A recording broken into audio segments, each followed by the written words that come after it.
Good evening, folks, and welcome to the Horror Corner. I'm your host, Sean Patrick Gershon, and tonight we are doing a live commentary stream on Halloween 2018. So if you want to join in on the fun, grab your copy of Halloween from 20,000 from 2018 and throw it in your disc player, your Blu-ray player, your 4K player, or whatever, and let's have some fun, man. How's everybody doing tonight on this fine Friday evening?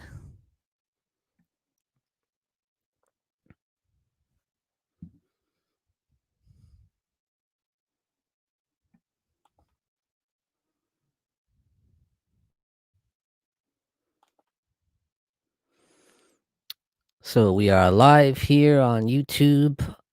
We are going to do a live stream commentary of Halloween from 2018. If you guys want to join in and hang out with me tonight and watch some Halloween.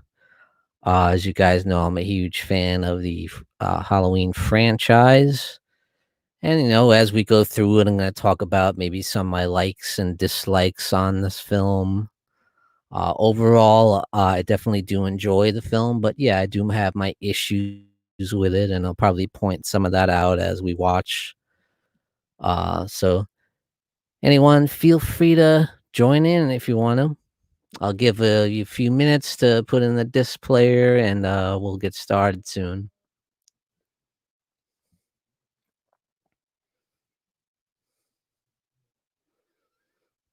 And I hope you enjoy it. Hope we have a little fun tonight on this Friday night. I didn't have anything to do tonight, so I figured why not? It's not often I have time to myself where I just not doing anything. Pretty busy guy, especially lately. I work two jobs. Sometimes it's hard to find time to do YouTube at all, even. But I do find time when I can.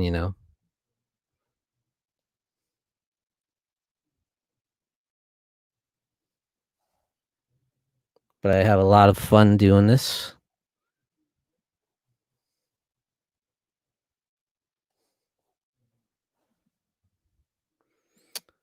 Got my controller here. I'm just about ready to go.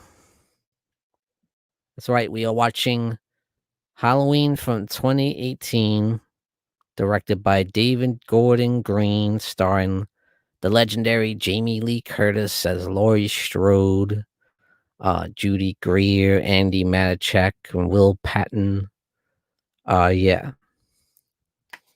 This was basically the resurrection, if you will, of Michael Myers, not to be confused with Halloween Resurrection, but basically the resurrection of the franchise.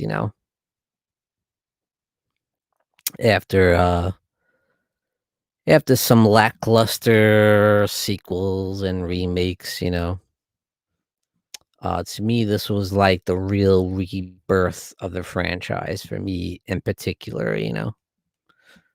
Being that I wasn't a huge fan of Halloween Resurrection, what they did there. I wasn't a huge fan of the remake or the sequel to the remake. So for me, this was like a breath of fresh air. I'm like, yeah, let's get the old school classic style Michael Myers back, get Jamie Lee Curtis coming back. That really got me excited. For some people maybe didn't. For me, I was Jamie Curtis back in the fold. Hey, what's up, late horror show? Welcome to the show. We're going to be doing a live commentary stream on Halloween 2018.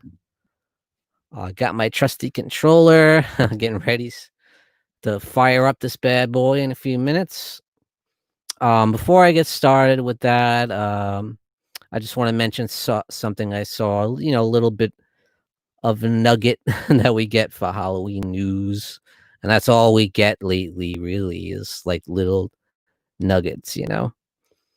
Today I saw they were talking about that Jamie Lee Curtis will not be the focus of the upcoming Halloween Kills, which was originally supposed to come out this year, this October, but because of the COVID-19 outbreak, we have to wait till October of next year, which was very disappointing for me personally. I was ready to see this movie. I don't want to hear any more of the talk. I want to see this movie, but now we have to wait another year.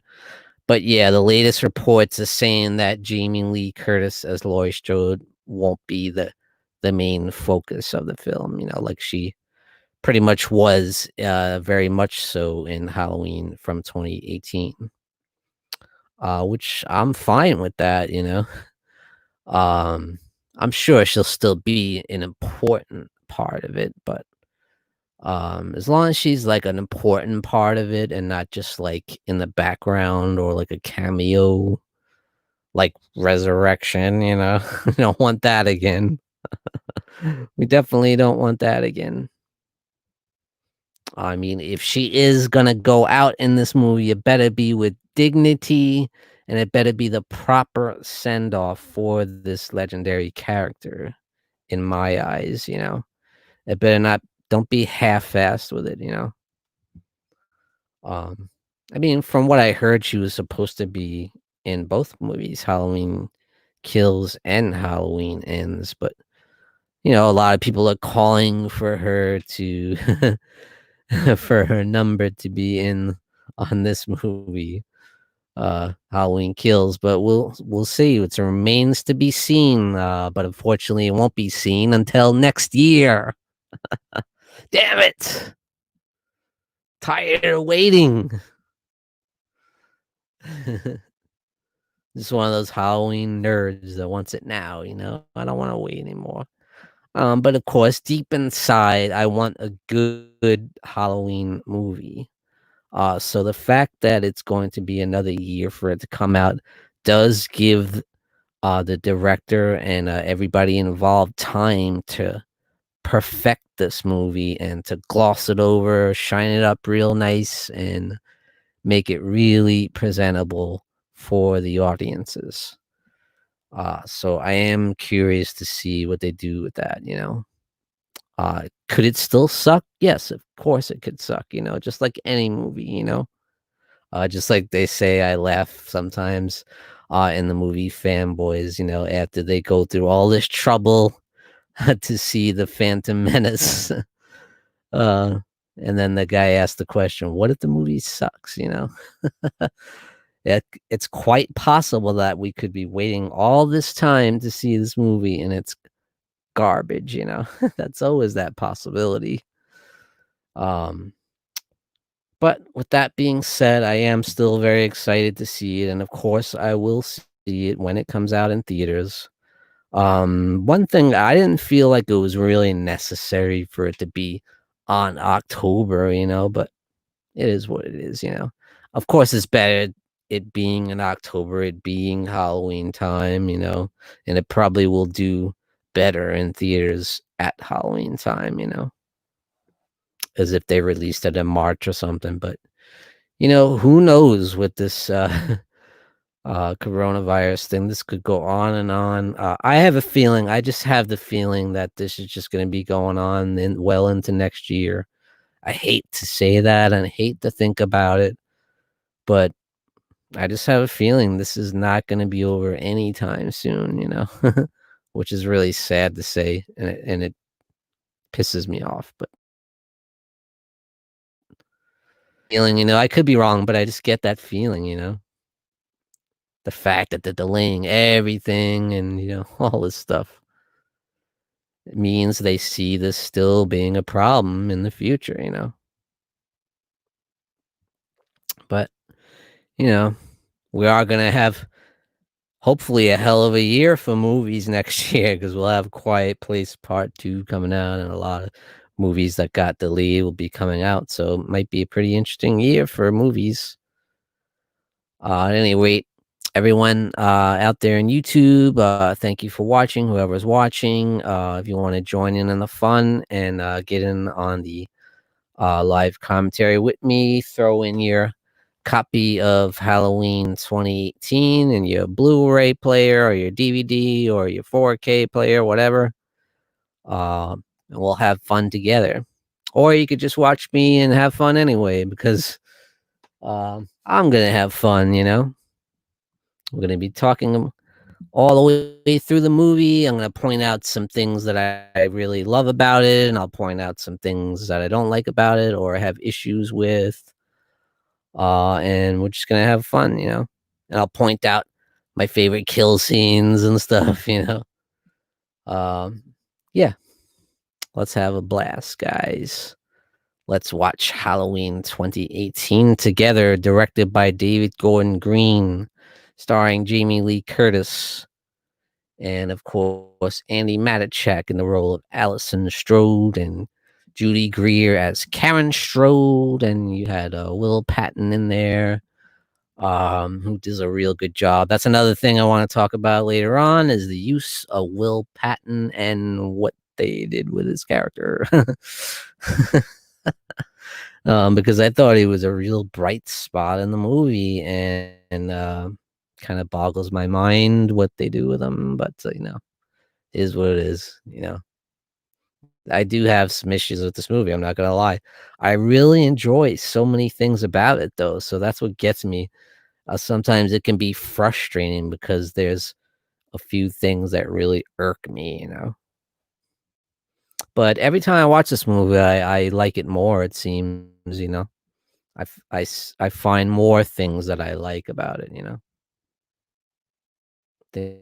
Things that really stand out, that they did well, that they did right.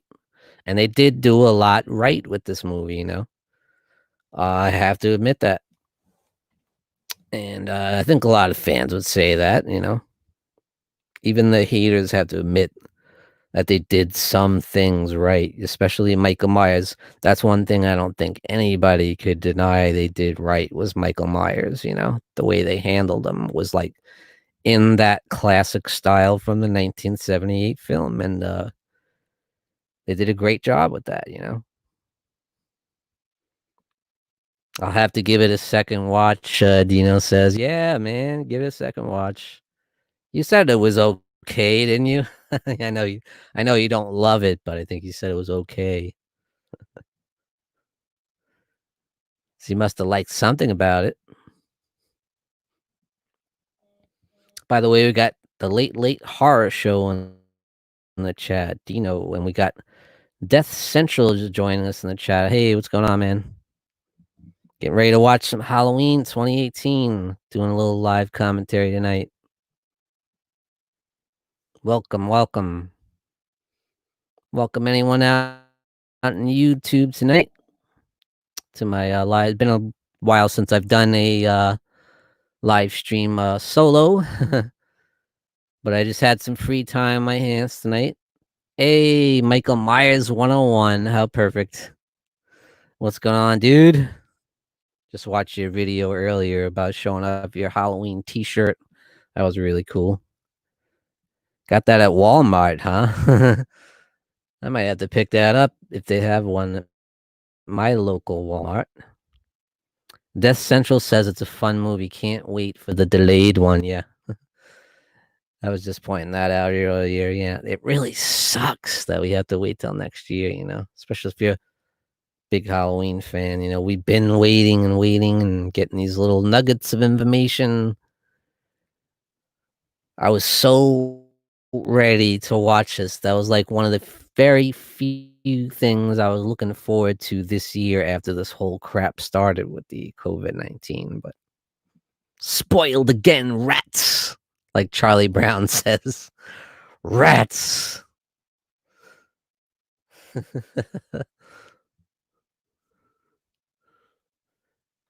All right, guys, we're going to be synchronizing. Grab your remote control and grab your copy of Halloween 2018. Put it in the Blu-ray or put it in the DVD player or 4K, whatever. And join us in on the fun. Join in on the mayhem. Join in on the horror. with Sean Patrick Urshan in the horror corner. Just had to. Sorry. All right, so I'm going to be starting from, let's see, right after the part with the Universal logo, and now it's got the Miramax logo coming up, so that's where I'm starting it from. If anybody is watching along with me, that's where I'm starting it from, right from the Miramax logo. Let's see. Info menu. Okay.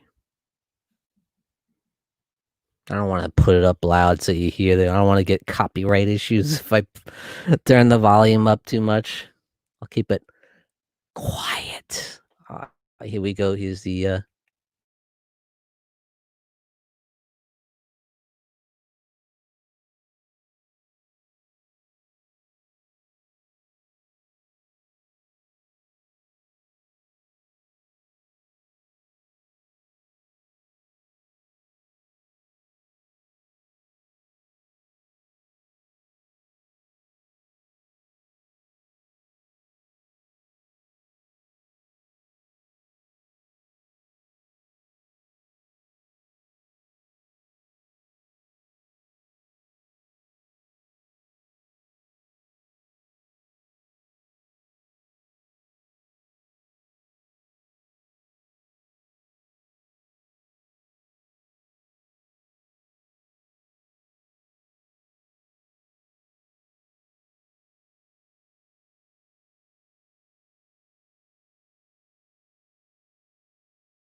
What's up, guys? Sorry about that. I don't know what happened there. If somebody knocked out the Wi-Fi or what. But getting ready to start the movie here. Sorry about that. If you guys are still with us, or if you're not, I am back. Just having some issues there.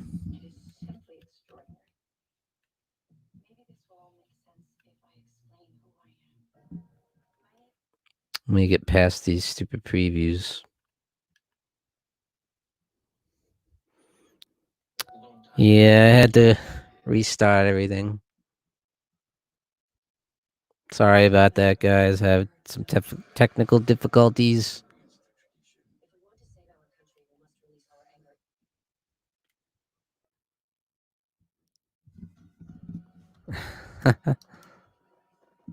Ah, man, that's the joy of working with off of Wi-Fi, off of the internet.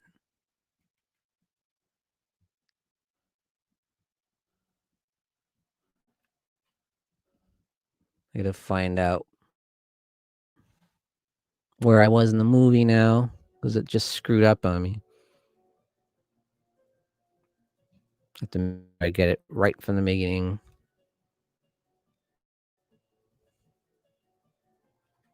All right, let's get it. I have to turn it down a little. I want people trying to sue me because they can hear the Halloween music and then all that. All right, welcome back, guys. If you're still around, sorry about the technical difficulty there. But we're gonna get it started now. Hopefully, not have any more issues. Yeah, I don't know what happened there. Wi-Fi got knocked out somehow. This has been happening a lot lately with my live streams. I get cut off or kicked out. I guess I need to get a better Wi-Fi signal somehow. Get like a stronger modem. All right, guys, we are getting started with Halloween 2018 live commentary. Yeah, I did. I did Death Central. I did. I can barely hear anything now. I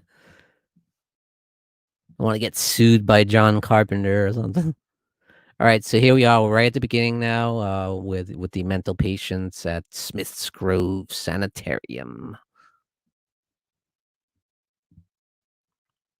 This is Halloween 2018. We're getting our first glimpse of Michael Myers shortly without the mask.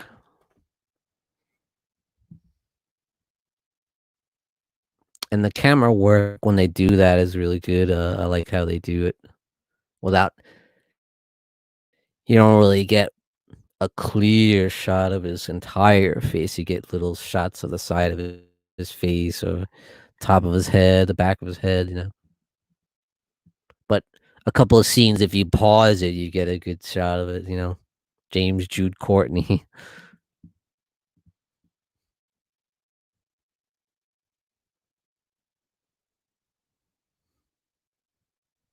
They're playing the record for the people outside because they like to hear music.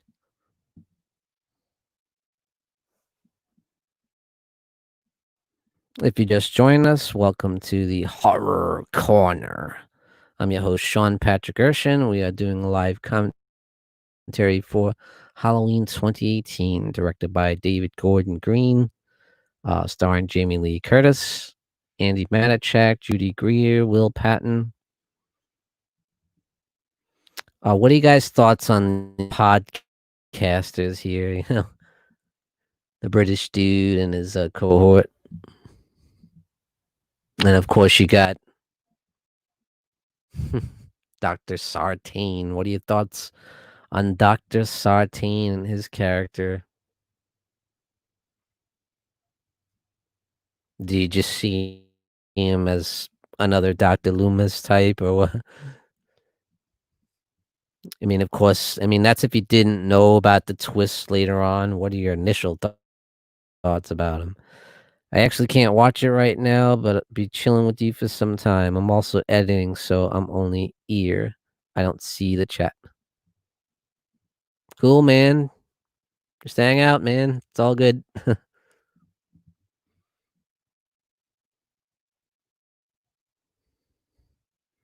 Check back later, Sean. Take care. Off to bed. Thank you at the technical issue there. I think we're I think we're good now. I think we're on track. Oh, here we are outside crazies. like George and Merrill's crazies.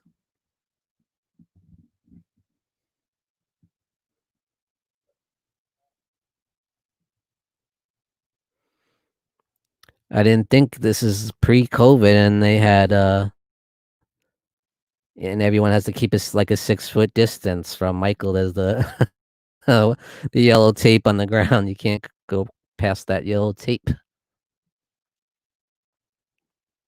case the boogeyman gets you. Oh, Makeup Stem Productions. I had bad internet, but wanted to stop by and say hi. Yeah, you're not the only one. I appreciate that. Hello, and thank you for stopping by, Makeup Stem Productions. Oh, yeah, that Central in the chat. We had Michael Myers 101, Dino from the late horror shows here earlier. Thank you, everybody. And here they are looking at the back of Michael Myers. He's got his back turned, but you kind of see kind of the side of his face there, and the podcaster dude's trying to talk to him.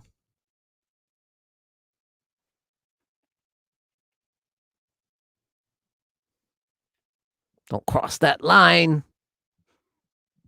The boogeyman will get you.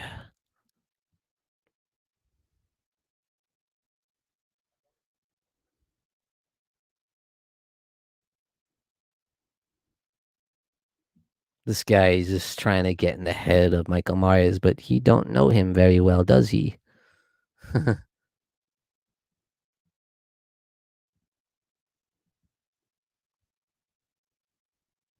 He makes the foolish, fatal mistake of taking out Michael's mask.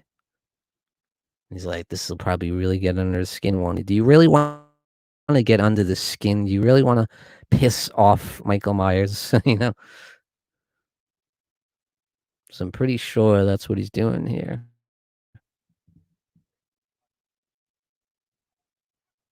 He may be responsible for him coming back. Setting him off, setting off that trigger. And, oh, yeah. In Michael's head. Hey, what's up, Phil's Creepy Videos? What's going on? Thank you for joining us today in the chat. Tonight, I should say. It's late at night. It's 12 midnight now. All the loonies are freaking out. Crashing out. Thought I'd pop in and drop a like. Thanks, man. I appreciate that. Thank you. Say something. Like he's gonna talk, dude. Really? What do you guys think of the new opening here with the credits? Pretty cool, very old school style, like the original Halloween and Halloween 2 a little bit too, with the jack-o'-lantern. It's almost like the reverse of the original way the jack-o'-lantern is growing, shaping.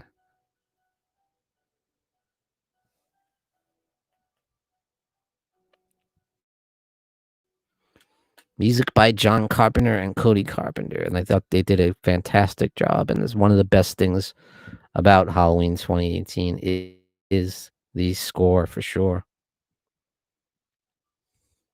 And I was a little worried about that John Carpenter might kind of like phone it in, and collect a paycheck like he has done in the past. But no, they delivered, boy. They delivered big time for this movie. I love the score of this movie. There's a lot of cool original pieces in this too. It's not just biting off the original score. And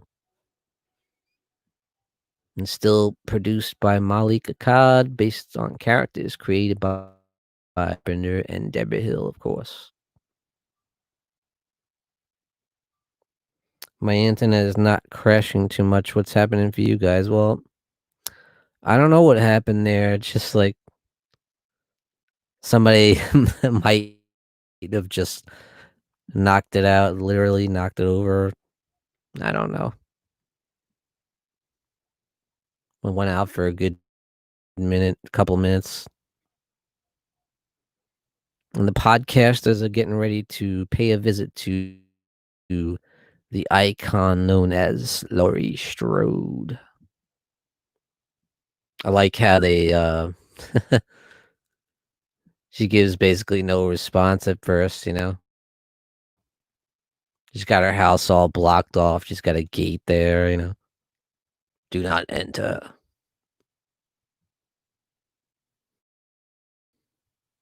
But once they mention $3,000, like the gate opens. Sure, I'll take my paycheck. You fools.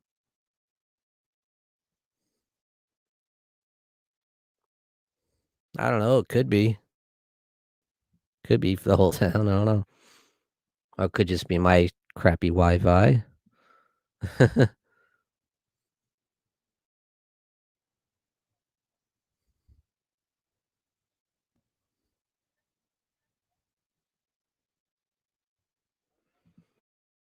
I suppose it makes it more modern, being that these two are like podcasters, but I don't know. It's relevant to today, you know. You would think they'd be like serious reporters for like 2020 or something, like a or one of those investigation discovery network channels, you know, something like that. Like serious true crime reporters, but they're like just podcasters. And they get access to Michael Myers, then they're able to get that close to him and interview Laurie Strode and all this stuff. They're just podcasters. That's like me going in and to visit Michael Myers. Nobody would give a crap if I was gonna do a show about Michael Myers, you know, if he did exist in real life. There she is, the legendary Jamie Lee Curtis, returning to the role of Laurie Strode. No, since Phil said he also have same problem and me comes them too. Yeah, maybe it's not just me then. Just sucks. I was right about to start and bam, that's happened. That's happened to me a couple times. I was just about to start my show and then bam, gone. Like what the? It's kind of embarrassing. So I'm very sorry about that, guys. It's kind of embarrassing.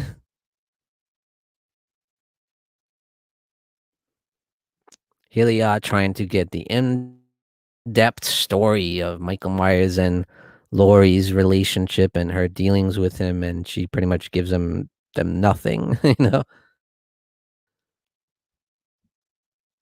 They just talk about how, you know, we tried to talk to Michael. We think maybe he might talk to you if you came to visit him. Maybe he might talk to you, and she's just like not having it.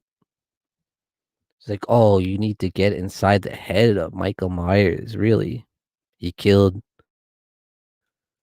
how many people, and you wanna understand them.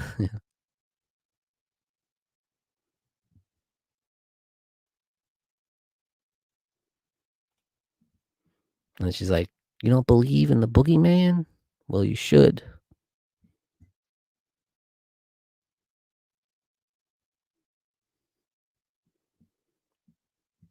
I will say, I actually think her performance in this film is her best performance in the Halloween franchise.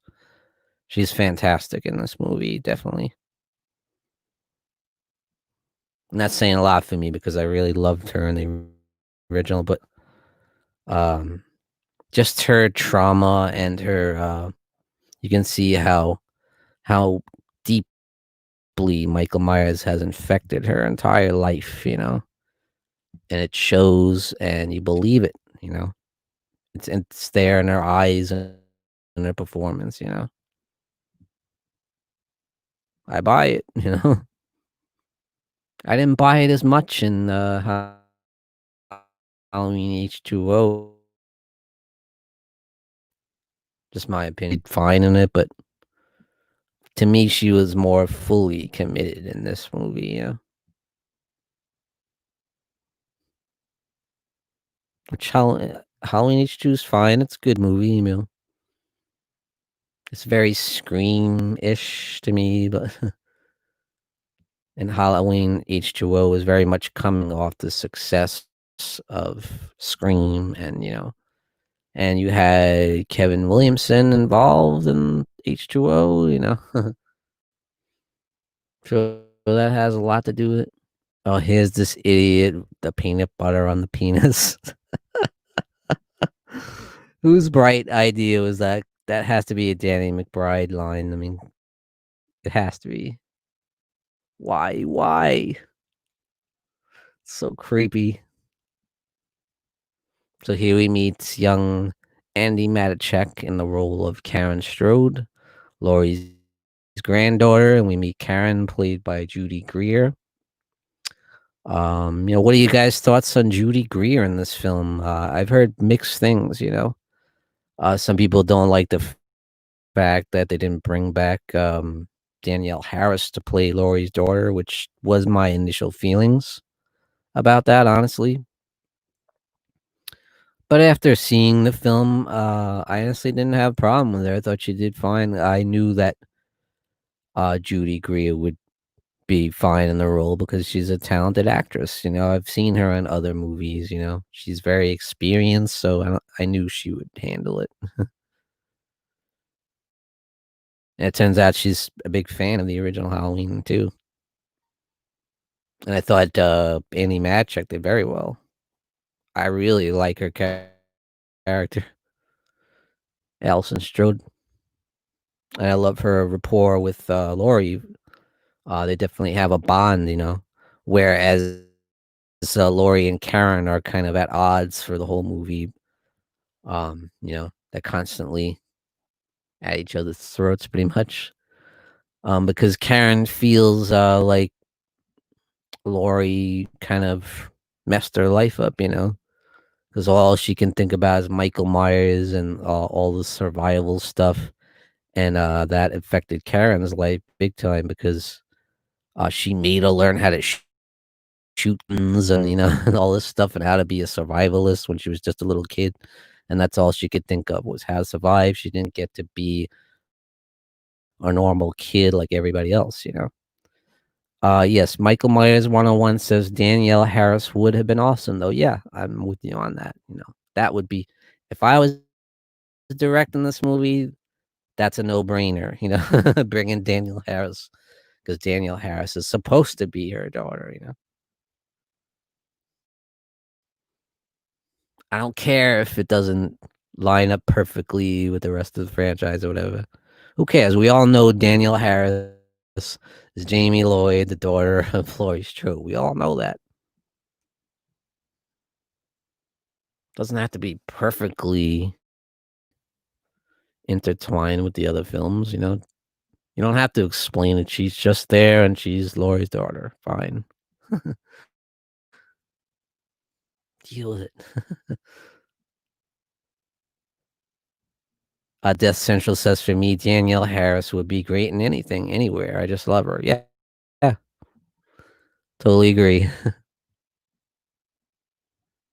was one of her new movies I wanted to see. For Camp Colebrook, I think it was. Yeah, I want to see that. I have seen several of her post Halloween movies.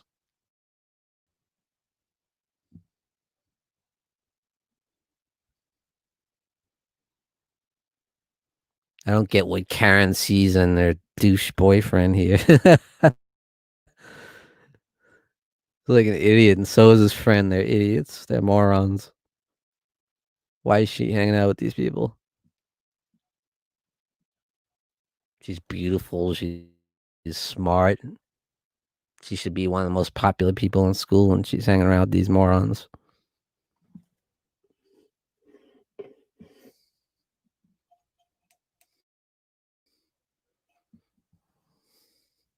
But at the same time, I was kind of like them in a way. Uh, I was a geek. I wouldn't have a prayer with a girl like that when I was in school. She'd be way out of my league.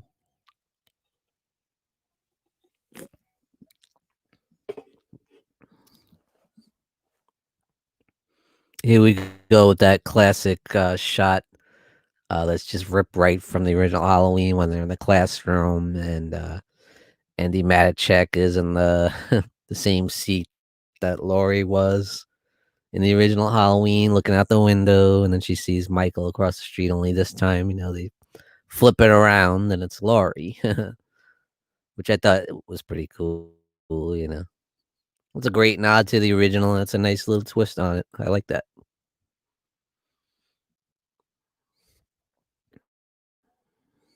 And you see the camaraderie between, um, Laurie and, Karen here.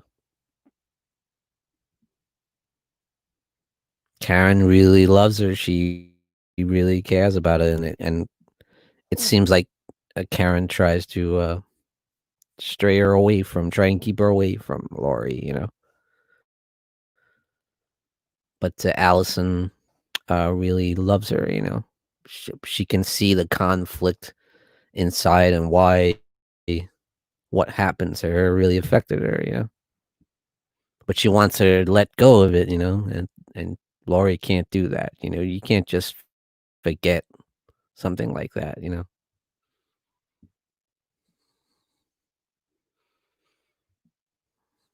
And as we find out, she's got good reason to still be fearful, to still learn how to survive, you know, because she's going to need those skills. Here we see her, you know, doing her thing, you know, shooting her guns off and target practice.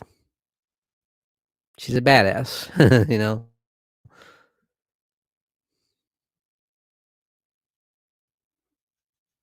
Some people might, I've heard some people kind of like compare it to Sarah Connor in the Terminator series, you know. I get that. There's some of that in there, maybe.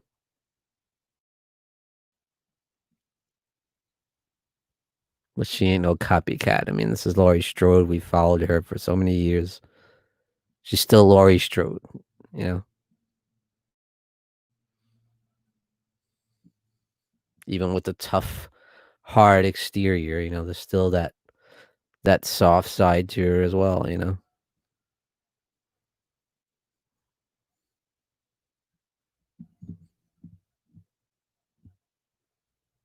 Here we are back at the sanitarium. You get a little glimpse of Michael there and his effed up eye there. So yeah, I do like that continuity, you know, those little things that attention to detail. And we all know what happened to his eye. You know, Laurie jabbed him right in the eye in the original film. And he's also got the scar on his neck from when Laurie jabbed him with the needle, the sewing needle. I like stuff like that, you know, attention to detail, and you know, you got to give them credit for that.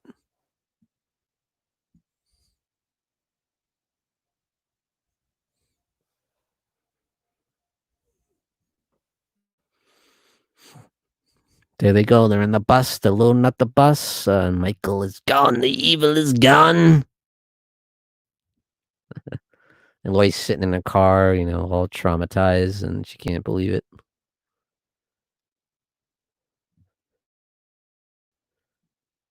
They'll just never learn, won't they? You know, never ever transfer Michael Myers. Didn't they see Halloween 4?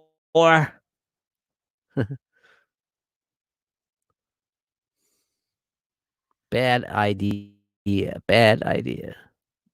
It's gonna backfire every time. Don't do it. It's like, why? Why would you do that? You know, as dangerous as he is, you know how freaking dangerous he is.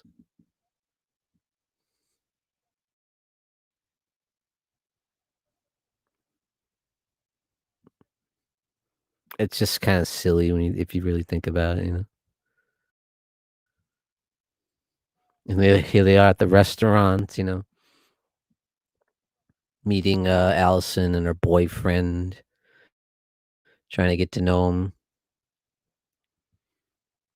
And Laurie's supposed to be there too. They're supposed to meet up with Laurie. And Karen asked the mom, you know, where's Laurie? You know damn well she never told her about this dinner, you know, because she doesn't really want anything to do with her. She's like, I don't know. She said she'll be here. Yeah, I called her. Yeah. No, you didn't. Then the father's trying to be all hip, talk to the young son about how he this dude, man, he tries so hard to be cool and hip, and he's freaking lame. It's like, dude, stop it, okay? You're old. Just sit down, you know?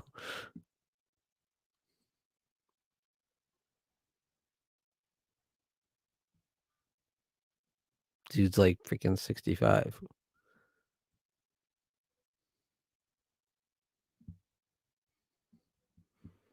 Hellbound in the house. How's it going? Yeah, it's going good. How are you? Welcome. We're watching Halloween 2018. Yes, this is a Blue Yeti mic. Yes. And I really am enjoying it. I love it.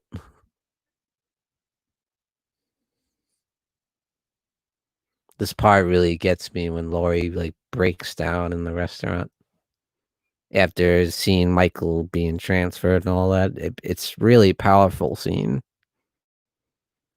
It gets me every time. Like, I can feel it. You can feel her trembling, and I've had not too long actually.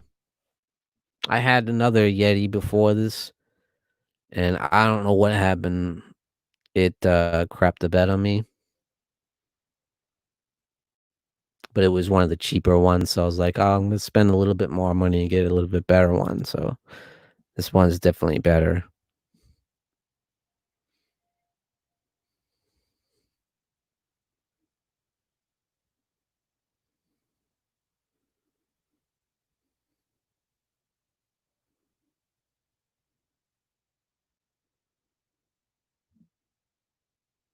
See, Allison sympathizes with Laurie. She goes out, Laurie storms out of the restaurant in tears, and Allison goes to chase her out, hugs her, tries to calm her down. She actually cares.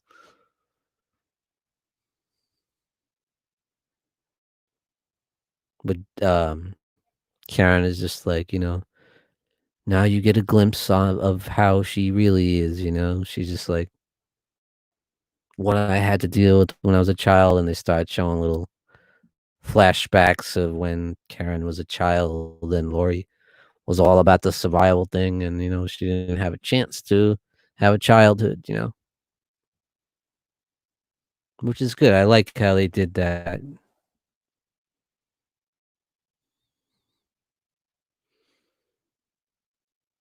they talked about, yeah, how she had a divorce. And then we wonder, us Halloween fans wonder, were they talking about Jimmy? Or, because there's so much talk about Jimmy being the father of Jamie and Halloween 4, Jimmy from Halloween 2, because they definitely had a thing going in that movie.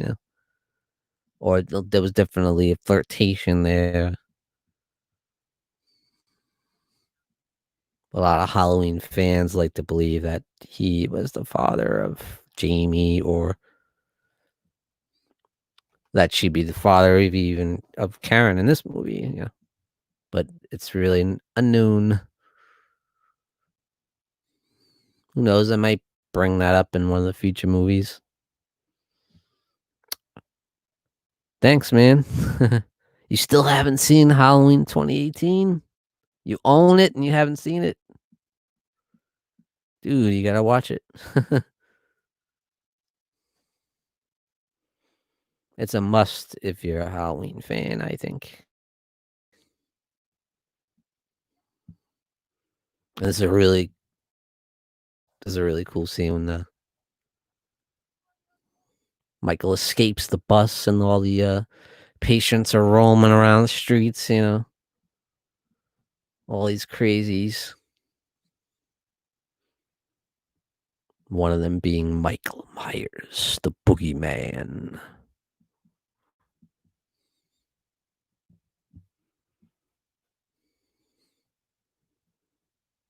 And these two innocent bystanders happen to be in the wrong place at the wrong time. This young kid and his father, and this kid's trying to investigate what happened with a shotgun in his hand. Dude, you have no idea what you're getting yourself into here. There's dead bodies all over the place. The handiwork of the shape.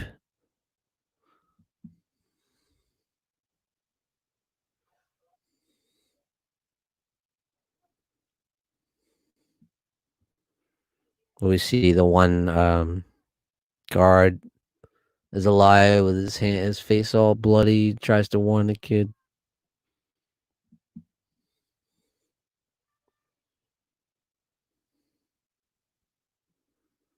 Like I said, do not transfer Michael Myers, you know. You have him in custody, keep him there forever, you know. Don't ever let that guy out. Don't ever transfer him. Don't ever get any chance to escape ever. You just have to find out the hard way. Then Dr. Sartain pops up and kid shoots him. I'd shoot you too, you lame Dr. Loomis wannabe. He's one of the problems I have with this movie. I can't stand that character. You just don't. I just feel like you just don't need that. You don't need some Dr. Loomis wannabe, you know. There never will be a replacement for Dr. Loomis, played by Donald Pleasance. Just don't do it. Create some kind of different character. Doesn't have to be Dr. Loomis type. Just do something new, you know. Even Laurie Strode says it at one point, "You're the new Loomis," you know. Yeah, he is.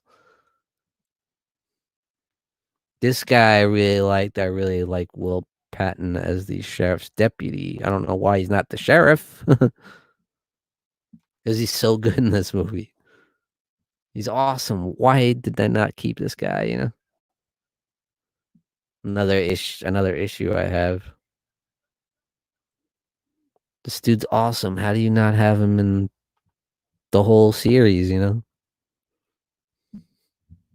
And why is he not the sheriff? The sheriff's some goofball dude, you know? An idiot.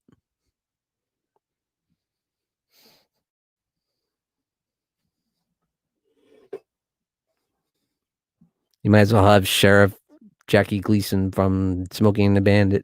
Like, he's an idiot.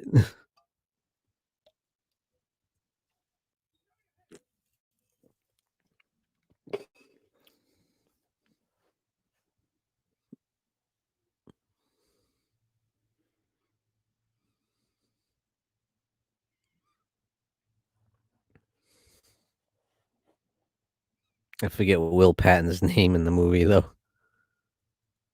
But I just really like him.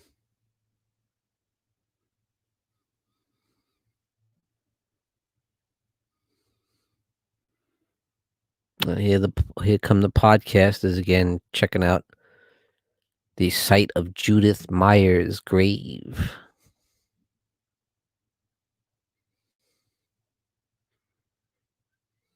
Apparently, they put the tombstone back in the grave after Michael robbed it, you know. And then they show a little clip of Judith Myers, you know. But guess who's watching in the background? The just escaped Michael Myers is watching. He's waiting.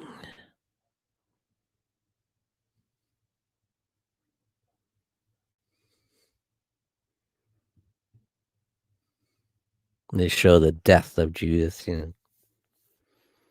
Michael stabbing him when he's only 6 years old. Michael stabbing his sister Judith to death. It's pretty damn messed up.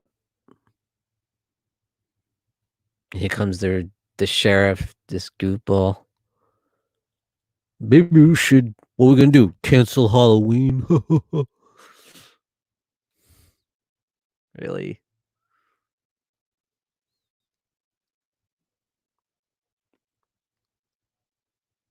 It's a total missed opportunity. Will Patton here could have been like another Sheriff Brackett type character, but and he is really, but they don't take advantage of it really. Like he should be one of the top guys in this movie. 'Cause I believe him. I buy into his performance totally. Some of these other supporting characters, I don't buy it.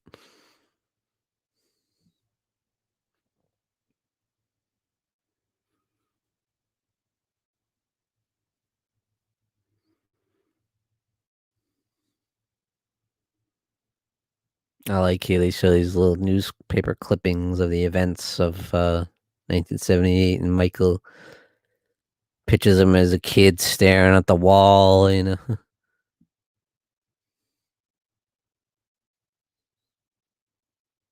There's Michael's mask in the back of the trunk.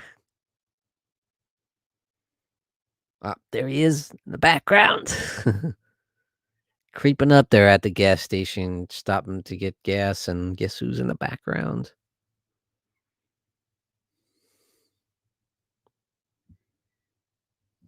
And I love the camera work here where he's just off in the background, blurry, you can barely make him out.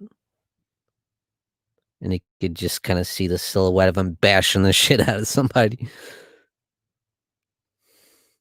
See his arm going up, push, push, push, in the background. Yeah, stuff's about to go down. This scene is awesome too, even though it's kind of reminiscent of the scene from H2O as well as Rob Zombie's Halloween 2 kind of mixed together with a nice little twist of but I think it's much better than either one of those scenes, honestly. Because the brutality of it and the creepiness of when he drops the teeth down on the floor at the girl's legs in the stall here. Like creeping up, checking each stall, messing with this girl. Yeah, you thought he'd forget about you chumps when you tried to get inside his head with showing him the mask and all that. You dare! You will rue the day that you ever met Michael Myers.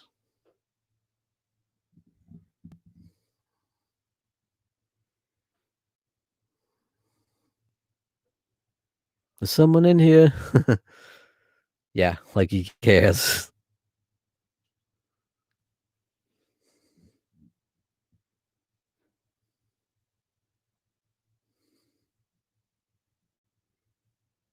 This is nasty when they show this dude sitting on the desk. You see the back of his head, but when they show the front, his jaw is like open to the ground practically. All his teeth are pulled out. It's nasty. And I like that they don't hold back in this movie when it comes to like the gore and the blood.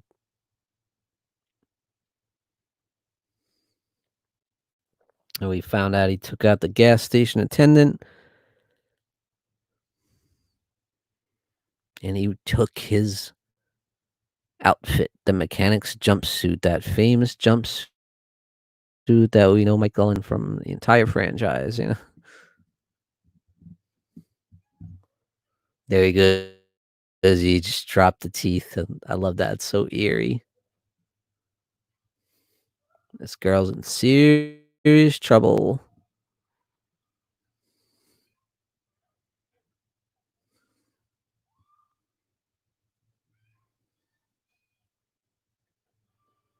This scene's really good. I love it. Love that score in the background, that John Carpenter score. It's intense. It's a really cool and modern take on the original there with some new stuff added. If you pause this scene here, you can get some good shots of Michael Myers without his mask on. But it's really quick in the movie as it plays. He's bashing the shit out of this dude, smashing him into the stall door, and he right through the lock, whoosh, smashing him up against the wall. And we see that Michael has lost absolutely none of his strength or his brutality, nothing. Still absolutely ruthless. This is the best scene in the entire movie when he opens that trunk and grabs the mask. I love it.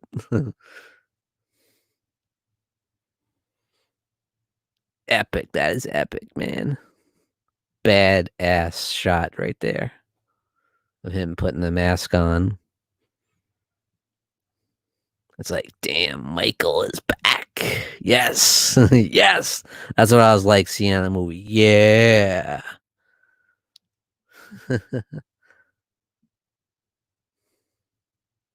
Freaking awesome. Yeah, that's my favorite scene in the entire movie. Just something that simple is just him putting the mask on. The way they shot it, is so cool. And the mask looks awesome in this movie. What do you guys think of the mask? Halloween 2018. Hey, what's up, Horror DVD Devil 333 in the house? Welcome, dude. We're having a blast here watching Halloween 2018, doing some live commentary. Yeah, it's late at night. It's 12:30.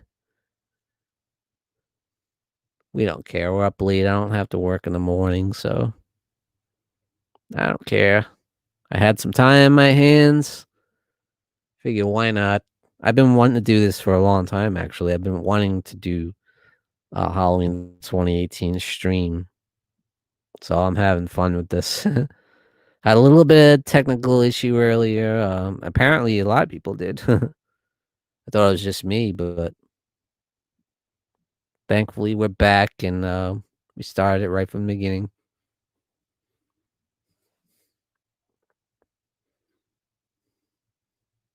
So now we know that Michael is back. He's escaped and he's killing again. And we're back at Karen's house. I like the mask. It looks awesome. Yeah, it does look awesome, dude. And it does look like a weathered, beat up version of the original 1978 mask, which is what they were going for. Feel like they really nailed it. It looks badass. Very curious to see how that plays out in Halloween Kills when they show the 1978 flashback scenes, like we saw little pieces of. Oh, I can't wait to see that. The original 1978 mask back on screen. That's going to be awesome. As much as I love this mask, nothing beats the original. Nothing. The original 1978 mask is where it's at for me. It's terrifying. It really.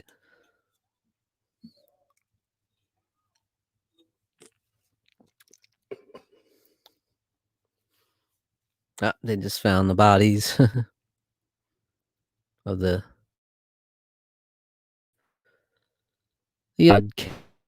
podcasters in the wrong time, messing with the wrong man. Horror DVD Devil 333 says Halloween 2018 isn't really a remake, it's a sequel to the first film. Yeah, that's right. Exactly. It's like the new Halloween 2 almost, sadly. Which I was not happy about at first. I'm still not really happy about it, but it happened. I just wanted a good movie, and I feel like we did get a good movie. That's the important thing. To me, Halloween 2 will always be there, and it's always going to be my favorite sequel. I love Halloween 2, so nothing is going to replace it as being part 2. To me, Halloween 2 was the original the original sequel and rightful sequel to me. I don't care what people say. I love this scene right here, the one shot. Oh, it's beautiful the way they filmed this. I love it. That's amazing. They got this all in one take, this whole sequence. Starting from when Michael runs into the two kids in the street that are dressed up.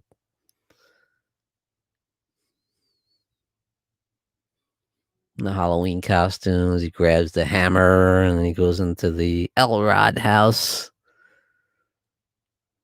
Huge nod to Halloween 2, which I was just talking about. There's Mrs. Elrod, right? I like how they do this too. It's so subtle, but when he kills it, you just hear the bashing and the you know, it sounds nasty. You can hear the brutality even though you don't see it. Just hearing it's enough. Always grab the kitchen knife. Watch out now. The old faithful. Yeah, I was talking about that when Michael drops the teeth over the rest of that was awesome. Over the stall.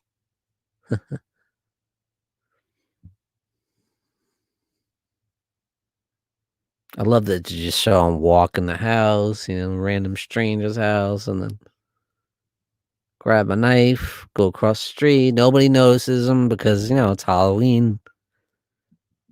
Dude's wearing a costume, a Halloween mask. Nobody even notices.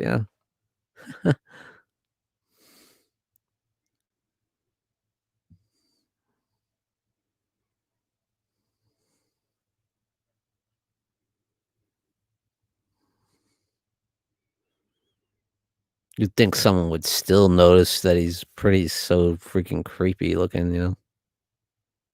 Might at least say, dude, that's a badass costume. I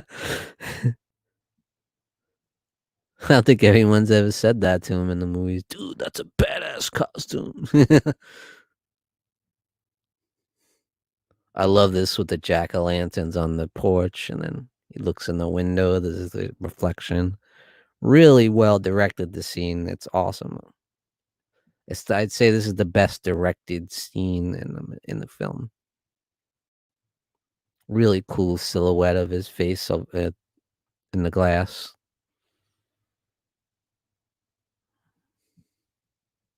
I actually think the scene is like brilliant. I may have some issues with this movie, but there's brilliance in it. Right here, this is David Gordon Green just killing it.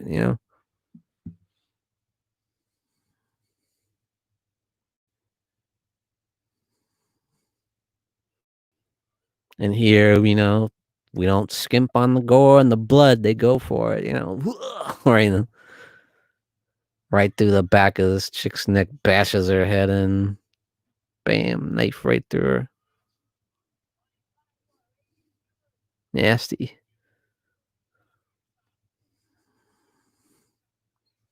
Michael is back and brutal as ever.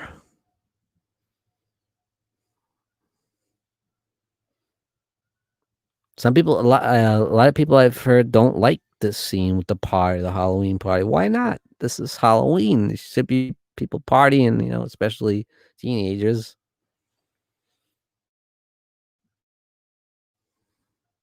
But that's some people have issues with the party scene. Feel like it wasn't necessary. Why? I think it's got cool Halloween vibes. Yeah, I mean, Allison's boyfriend is kind of a douche. And of course, he had to set up the scene where he throws her cell phone in the pudding or the punch, whatever it is, because that's how it's supposed to work out for the plot to move forward.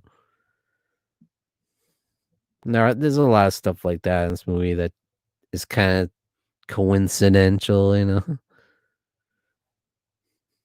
just plot devices to move the plot along. It's well done though. Sometimes it's just a little too convenient, I think. And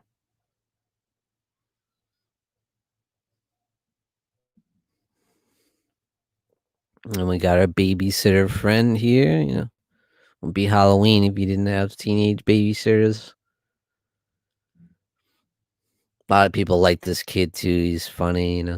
He's a pretty cool kid with his one-liners. And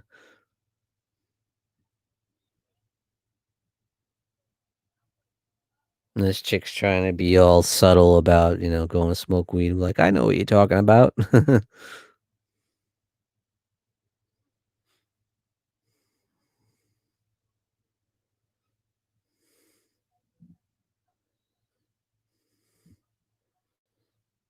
He's like, the boogeyman's upstairs.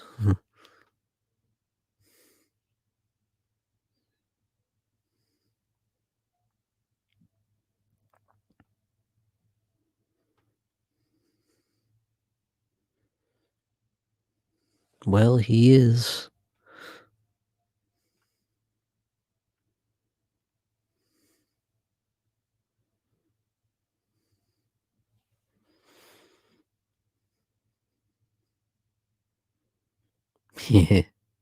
What's in the closet?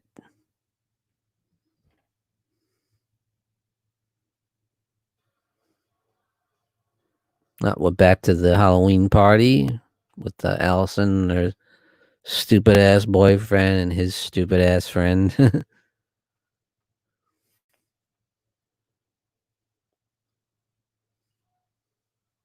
I have to agree with some people. Some of the side characters are annoying, like these two guys, definitely.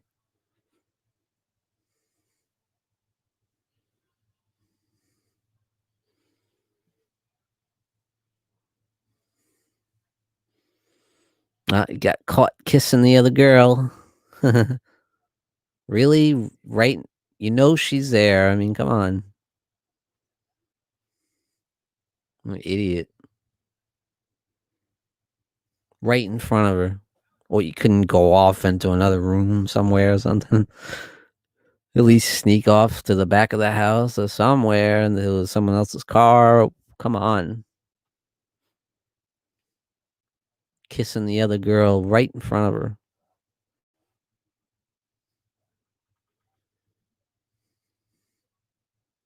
And he tries to like deny it. So what? We were talking. It's nothing. Then he grabs the phone, and there goes the convenient plot device of cell phone getting fried, so she can't call Lori or Karen for help, or the police for that matter.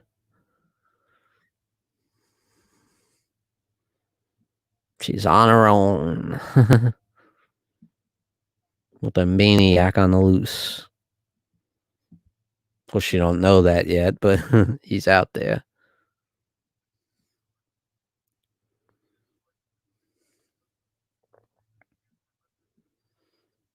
Of course, as soon as Lori finds out, she's all about it. She's ready to freaking tear the whole town apart to get to him.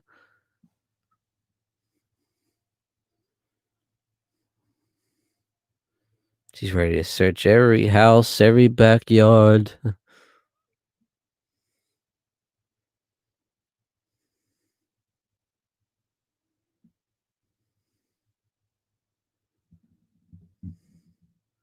And I will admit, there's a couple cheap fake scares in this movie that I didn't like.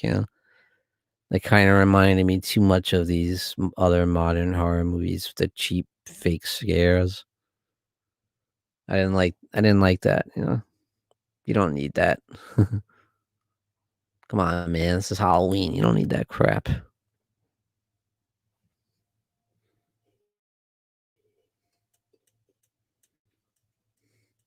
But that's kinda how this movie is. There's some things that just frustrate you, but then there's some other scenes that are so great, like that one shot scene, the one take scene was awesome, like and it's frustrating sometimes, and then you get something like that with a cheap fake scare where, you know, like a hole and it's just her friend.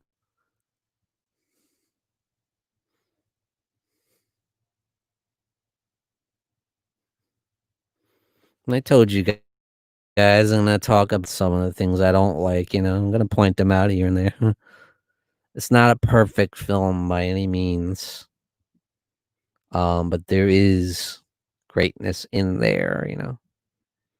It's almost like a film like, say, Nightmare on Elm Street 2, where it had some really cool moments, but then there's for every really cool moment, then there's a crappy moment, like, no, when Jesse dances around and this cheesy 80s music is playing, oh my god. And then you get the scene of him jumping, out of the ground, into the slashing people by the pool, which is just awesome. There's just greatness in Nightmare on Elm Street too. But then there's some stuff that bothers me too. Like, that's kinda what this movie's like.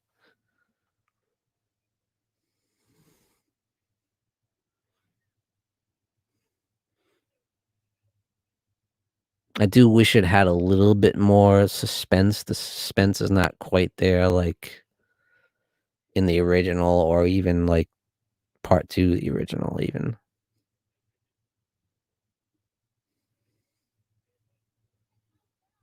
But, the bet just like that's what I'm talking about. When the girl acts like Michael is in the room, like, "Oh, he's gonna get me, he's gonna get me." And then she just pops out and scares the little kid. So cheesy. We all know he is in that closet.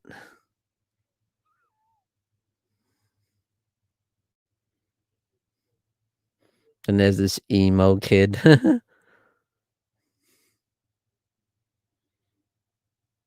smoking a bone. "Dude, look at this bike, man."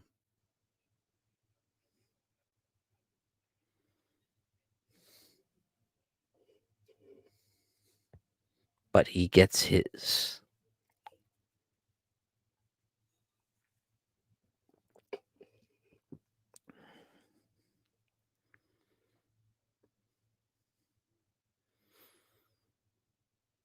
But as far as the way this movie is shot, it's beautiful, it looks great. Very modern looking movie, and that's cool. Very well shot, very well lit, and it does have really good atmosphere at times too. Suspense isn't quite there, but the atmosphere is. And great Halloween vibes of the season, with the Halloween party there, and you see the kids in the street with the Halloween costumes, including a couple that were wearing the, Halloween 3 Season of the Witch masks. Don't think I didn't catch that. There he is.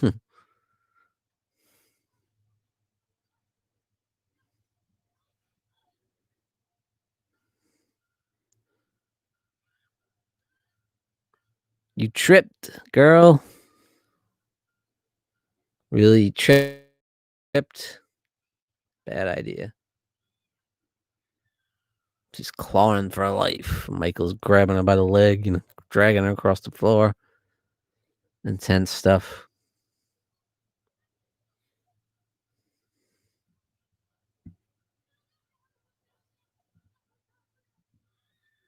Oh, nasty. And then this kid thinks he's gonna save the day and grabs a kitchen knife. Michael just shuts the door. Whoosh.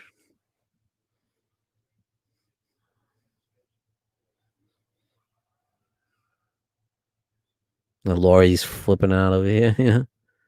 There's the kids with the Halloween 3 mask, like I was just talking about. They're all four of them, I think. Like the witch one, the pumpkin one, and the skeleton one. For all you season of the witch lovers out there, Brad.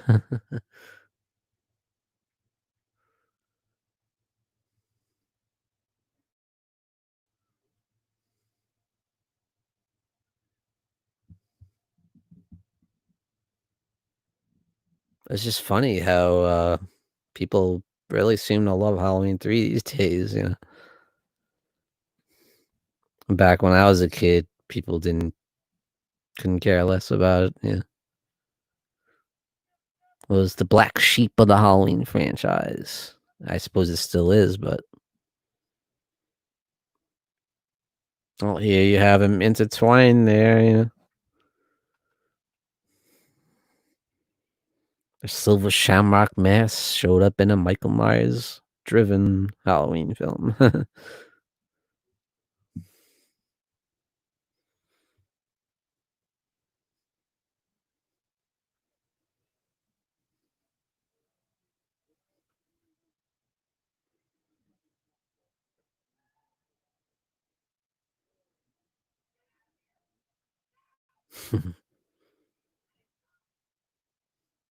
Get out of here.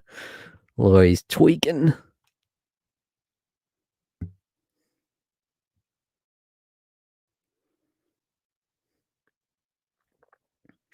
And the search in the house Michael was just at, the babysitter's house.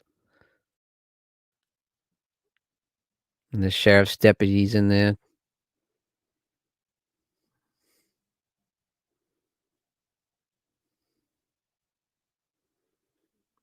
Sees the figure with the sheet over her head with the eyes cut out, just like the original 1978 film, and a nod. But just looks like someone's sitting in the corner with the bed sheet over the head. Is it him? No. It's the babysitter. Don't tell mom the babysitter's dead. And there we get that one cameo by Nick Castle as Michael right there when Laurie first sees him upstairs, going like in the head tilt thing.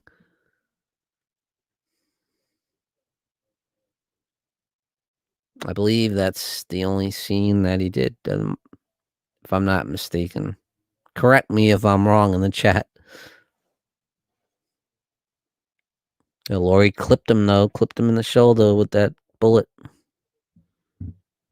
Look at this. They just showed the babysitter's boyfriend with the knife right through his head and right through the door. Pretty awesome. And he noticed the tattoo he had 10/31/18. The day you died, chump.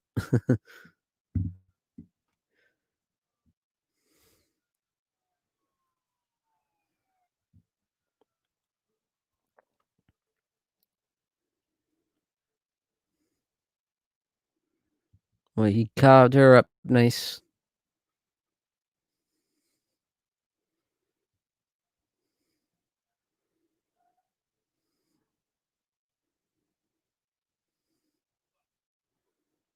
The sheriff has arrived with Dr. Sartain, Michael's psychiatrist. The new Loomis, as Laurie says right here.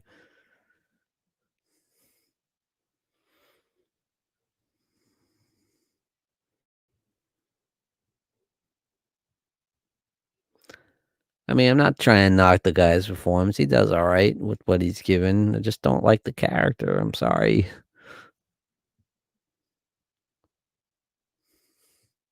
Even with the twist that happens with him.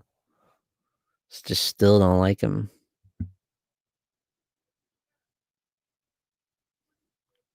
To me, he's just like Laurie said, the new Loomis, and I don't like that. They didn't need the new Loomis.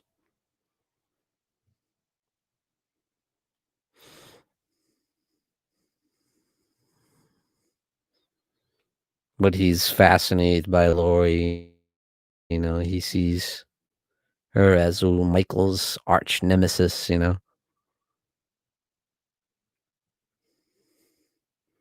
He just really wants to get inside Michael's head and why he does what he does and why he enjoys killing people. What rush he gets out of it. And his obsession with Lori. He's trying to delve into the psyche of that.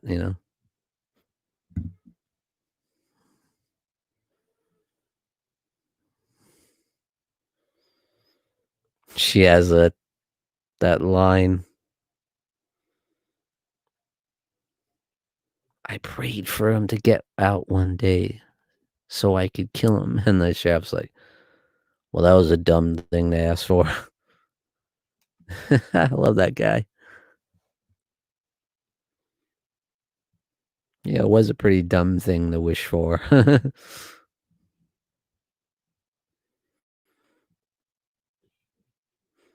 Now Lori's alone, being walked home by the other douchebag boyfriend's friend there. And he tries hitting on her. Like, dude, you don't have a prayer. This girl way out of your league, buddy.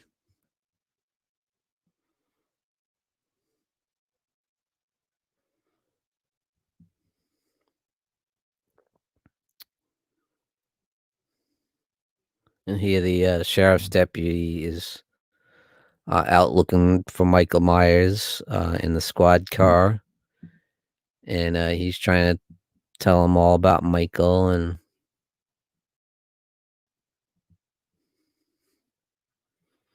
he knows because the sheriff's deputy dude, played by Will Patton here, was on the scene in 1978.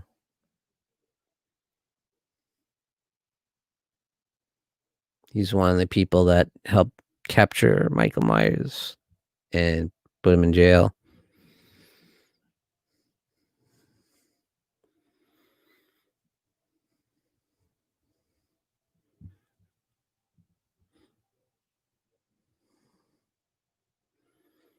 But he's just like, he just wants to capture Michael and kill him. He doesn't just want to capture him, he wants to kill him. And the Dr. Sartain's like, he's still property of the state. He can't be harmed. And he's like, we'll just see about that.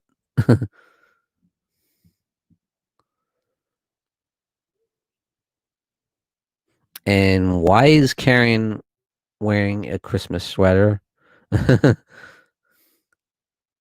Somebody pointed that out to me. I'm like, oh yeah, she's wearing a Christmas sweater. What the hell? This is a Halloween. Maybe she just really loves Christmas like my wife. She wants to start it early. Some people are like that. They don't even, they just completely ignore Halloween, go straight to Christmas.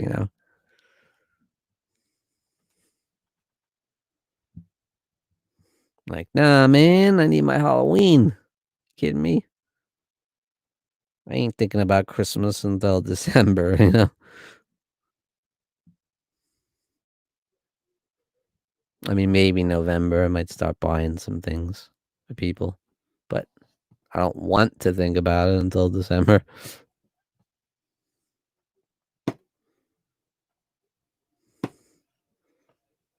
Because then I can get into it. It's December, it's Christmas time. I can get into it. I dig it.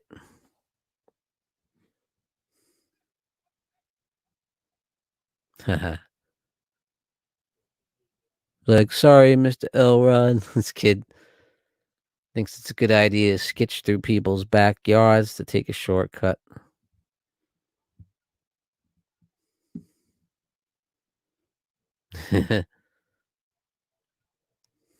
But Karen just goes like this.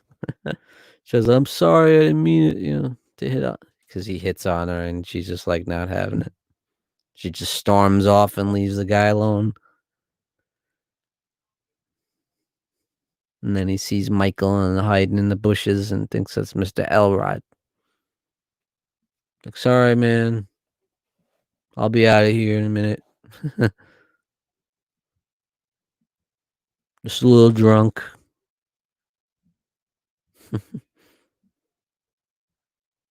I love the way they shoot that scene too, like with him just off in the background. And that reminds me of the original Halloween. One of the few scenes in this movie that definitely calls back to the original and has a similar style. Hey, what's up, Adam Paul Beaumont, ABP Reviews. I'm sorry, APB Reviews. What's up, dude? But from Australia, in the house. Thank you for joining me for a Halloween 2018 commentary this evening. And we're right at the scene where Michael is chasing this Allison's boyfriend's friend, the dumbass. And he's trying to climb up the gate.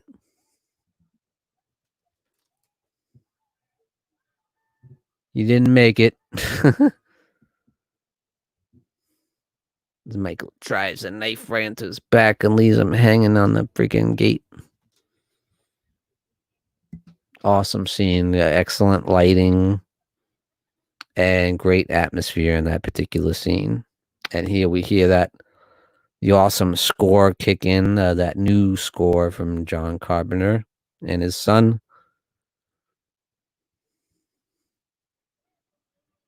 And Michael just spotted Allison for the first time. I was like, what's going on with this girl? And chases her. You hear that doom, doom. Love that soundtrack.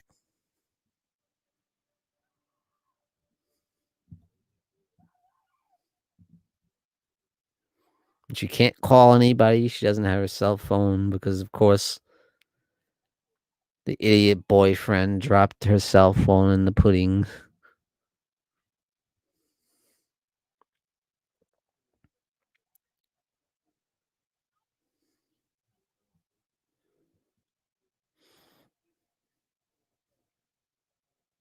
I was like, Karen, get in the house.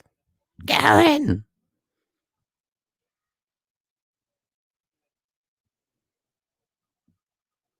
Lori ain't playing. I mean, you don't realize this by now.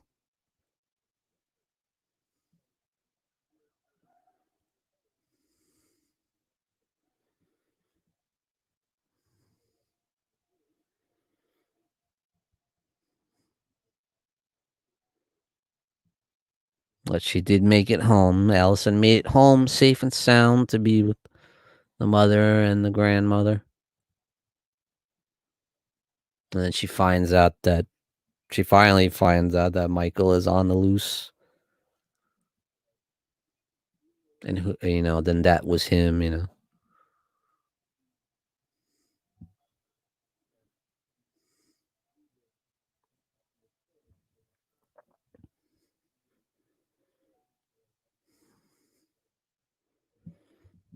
Phone shouldn't go into pudding. No, that's not usually a good idea. Thank you for that tidbit, Adam. Lori's getting her underground bunker ready. She's got a stash of artillery down there. Heavy artillery. Thing is hooked up to the nines with all kinds of survival equipment. And there's food down there in case they have to be there a long time.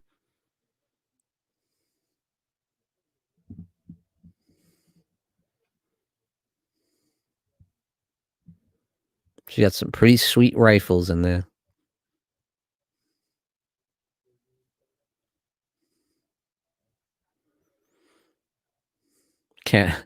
Karen's husband obviously has never held a gun before.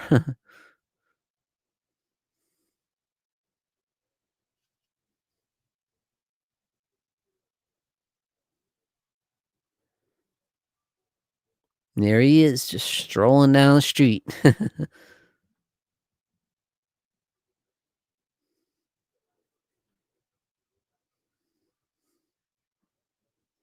And the deputy grabs Dr. Sartine and Allison to help go searching for Michael. And there he is. And they found him pretty quick, you know. And he's not even hiding. He's just right out in the open, and they run his ass right over.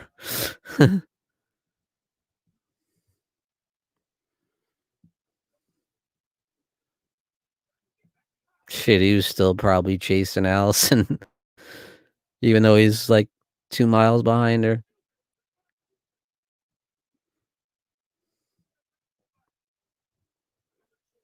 And here we go, the betrayal of Dr. Sartain as he stabs the sheriff's deputy in the neck. Why, man? This scene is baffling. Baffling to me. I don't like it. I just don't like it.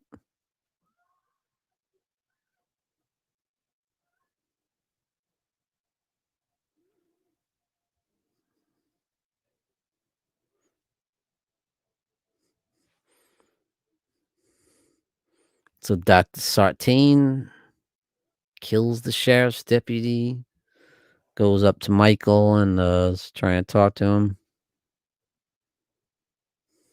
but he's out. Just got ran over.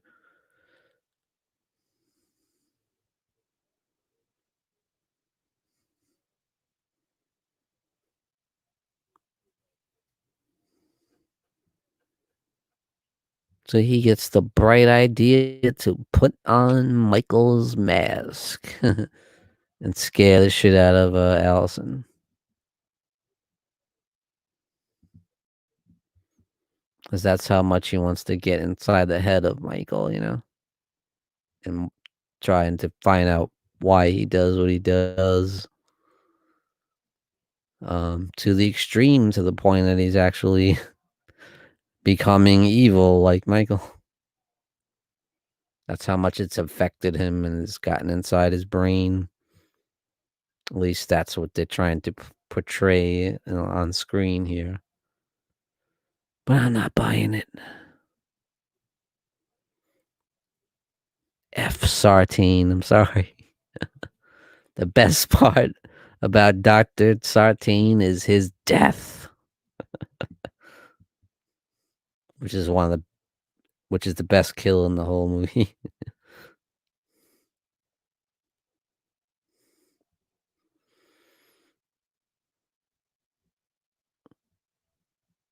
And that's what Dr. Sartine is right here, a plot device to move the plot along to get Michael to Laurie to have the final showdown, you know, conveniently.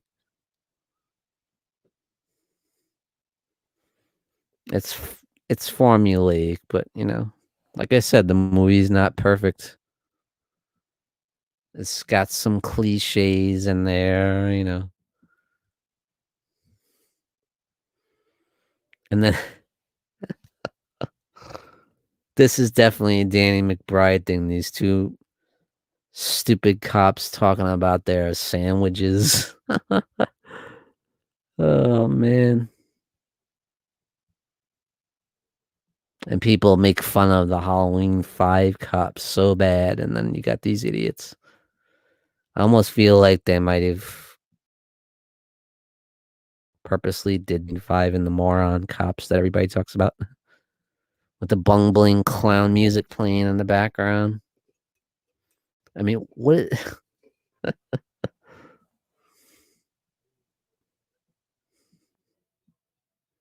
There's a lot of horror movies that have bumbling ass cops in them, you know.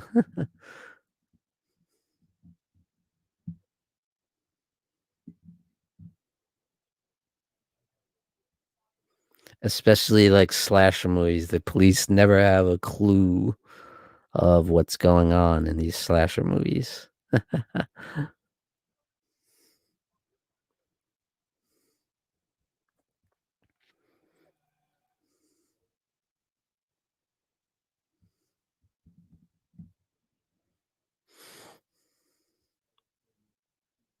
Does that look like a domestic disturbance to you?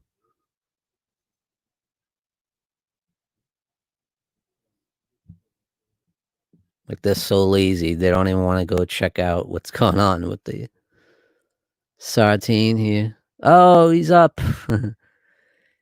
Sartine threw Michael in the back seat, and, guess who just woke up? Woke up, put his mask back on, and he's bashing the living crap out of Sartine in the front seat.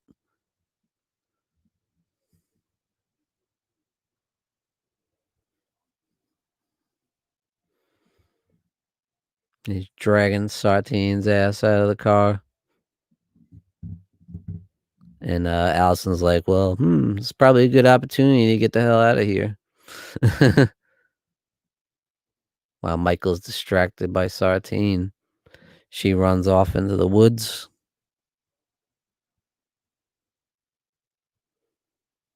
And here we get the awesome death of Dr. Sartine. The best thing about Dr. Sartine. He's looking up at Michael, trying to talk to him. Bam! Michael stomps on his head like like he's stomping on a pumpkin, you know?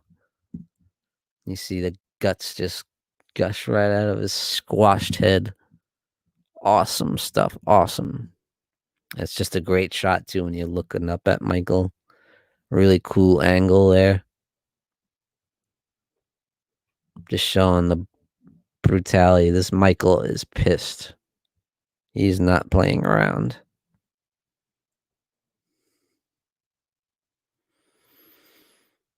And that's the thing is this Michael is supposed to be supposedly like the original Michael where, he's not fixated necessarily on Laurie at the moment. I mean, or at least we don't think that he is. He was just out doing his thing. At least that's the way they presenting it.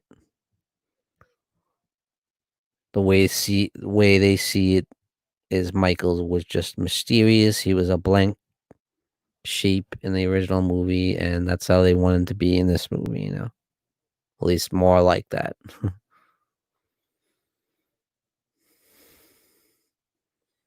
And not like Halloween 2 where they had the connection of Michael being her brother.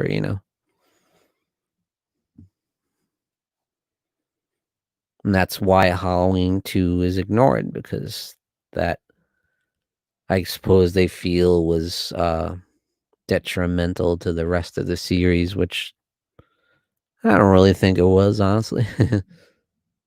I happen to love the brother sister angle, and I thought they used it well in the rest of the series. Never had a problem with it. But some people feel that makes him less mysterious, that now he has a motive. Which I get that. I get it. But yet here's him meeting up with Laurie again just by kind of circumstance. Dr. Sartine led her to him, because he wanted to see the final battle and the him face the arch nemesis, that he dealt with back in 1978, and he fixated on her. Nasty. That's awesome. The Man-O Lantern. That's sick. That's sick, man. See, Michael made a dude's head into a jack-o'-lantern. I'm like, yes, get rid of this fool, the Karen's husband there. Idiot. Damn it, I got peanut butter on my penis. I can never get over that. That's like some Busta Rhymes shit.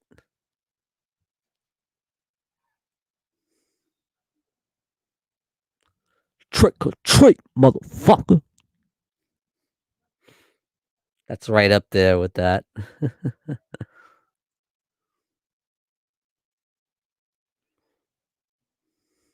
I don't do that as good as Dave McRae. He does that so good. Makes me laugh my ass off. The bunker is open now. Time to get down there. Wait for the shape to arrive. He's out there. He's right outside. This part's awesome. When Laurie is standing against the door and trying to look out in the yard to see Michael, and whoosh, his hand goes smashes right through the door and grabs her. Freaking awesome.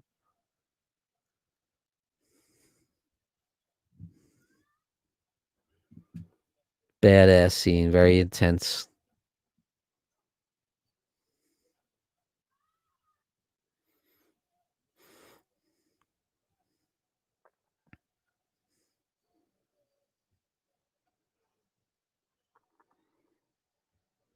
And Michael puts his hand on the gun and Laurie shoots him and blows two of his fingers right off.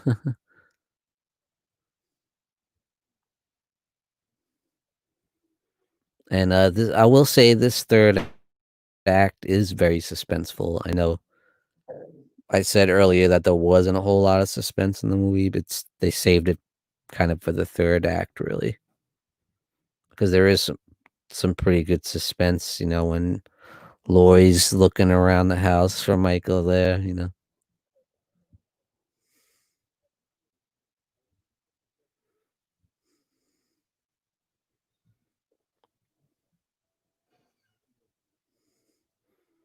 And Laurie leaves Karen and Allison down the bunker while she takes care of business. But she wants them to be safe, and she's willing to make the sacrifice to do whatever it takes to take down the madman Michael Myers. And there he is with his two fingers like this.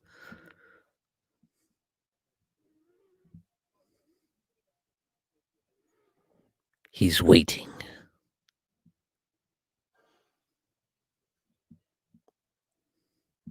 For what?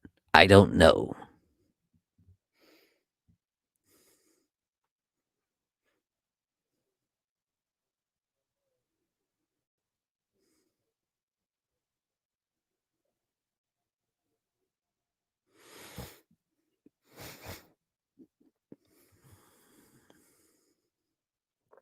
All right, guys, we are getting into the thick of it here. This is the third act of Halloween 2018. We're getting right into the nitty gritty here. Shit's going down.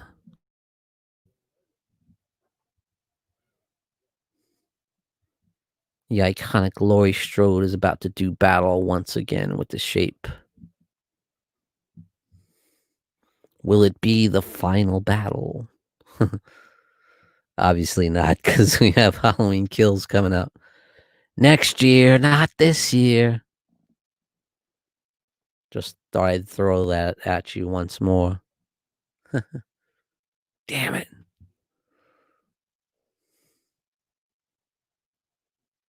And Laurie starts launching off all her booby traps, closing the house in on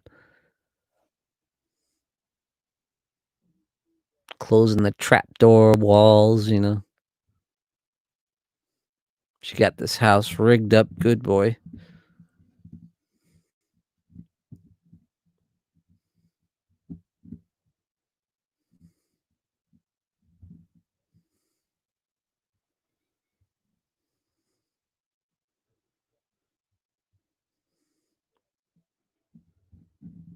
See, this part right here is good suspenseful build up, while she knows he's hiding somewhere in the house, and she's like looking through every creak, every crevice in the walls, every room, trying to cut off his exits.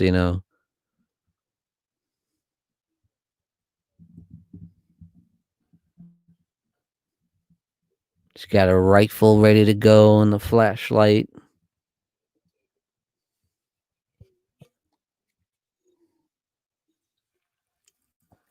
And why is there no light in the house? Did Michael cut the power? I didn't notice that. Why does she need a flashlight?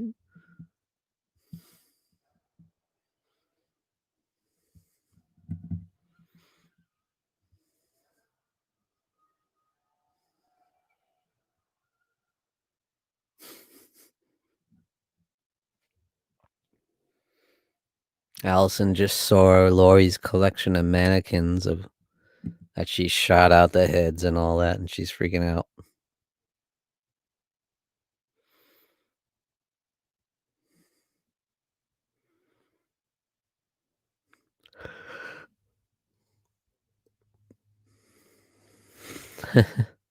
Sorry, guys, getting a little tired, I guess.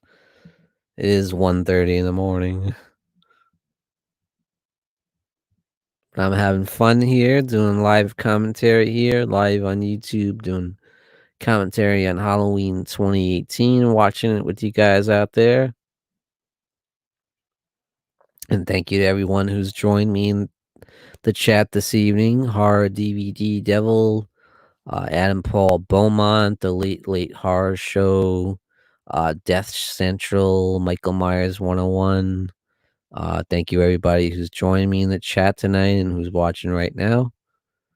Really appreciate it. Having a lot of fun here. It's a blast. And enjoying watching this movie again. Like I said, each time I watch it, I like it better. And I find more things that I like.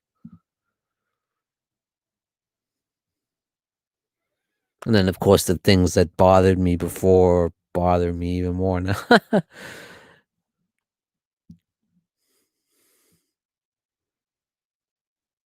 So, like I said, it's not perfect, but I overall I do really enjoy it because the things they do well, they do really well. And I'll always say the two most important things they get right are Michael Myers, they nail the shit out of it, and Laurie Strode, they nail it. Jamie the Curtis nails it.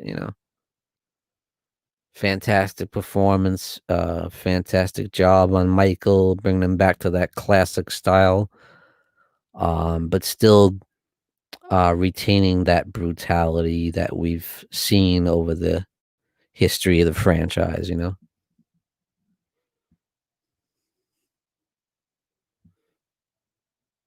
And that's my favorite thing about it is Michael, the way they handled him.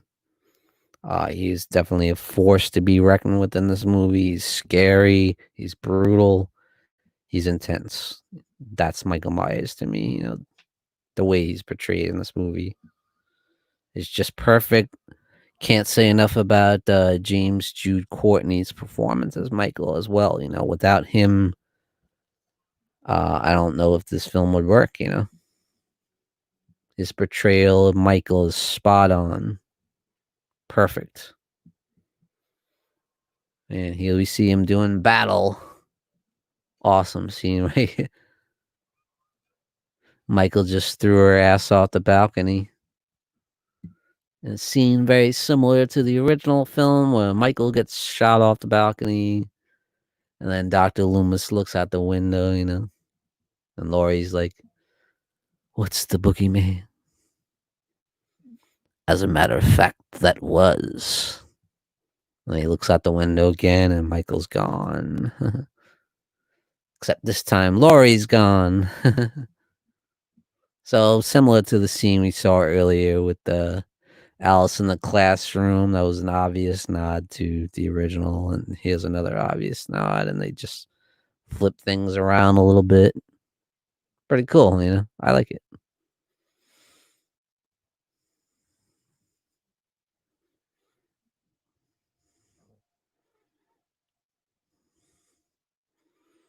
And I enjoy that this film pays a lot of homage to the original classic. Why? Because the original classic is one of the greatest horror movies ever made.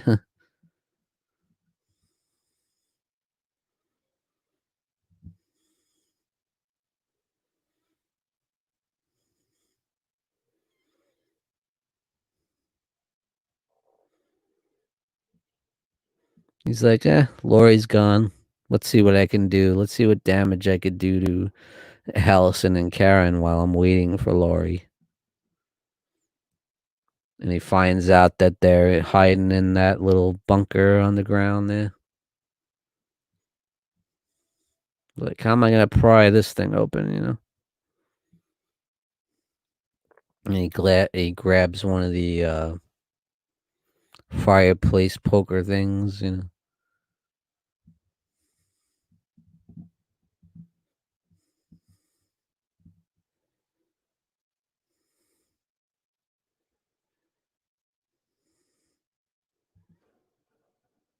And they're scared to death down there.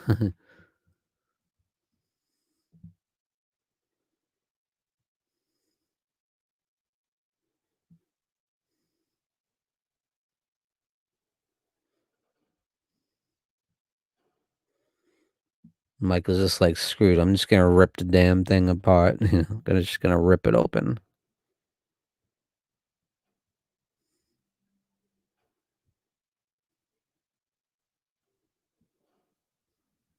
And don't you think that he can't do it?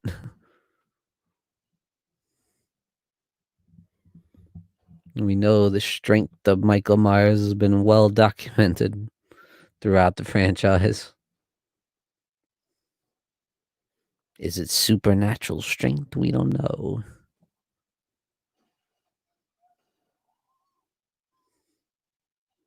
Or is he just so insane and determined that he's just got strength and he just doesn't feel anything, doesn't feel any pain?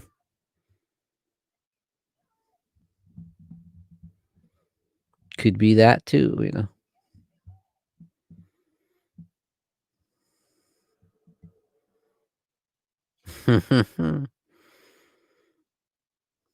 He just got clipped again right in the neck. And then Laurie's right behind him, stabbing his ass.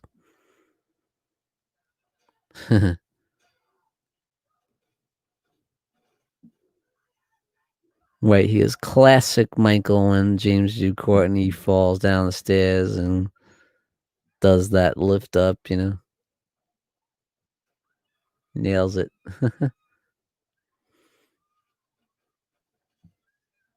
So Michael took a tumble down into the bunker and now he's trying to grab Allison and Karen while he can, you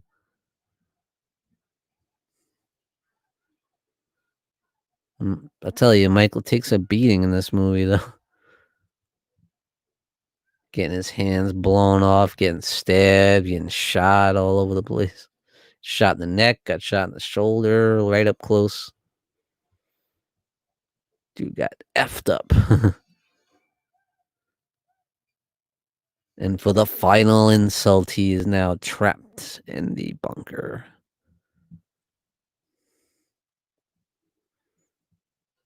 They closed it off with these it's all set up, all booby trapped, you know. These like spike things come and lock up the room with Michael down there and he just kind of looks up at him, you know. Really cool.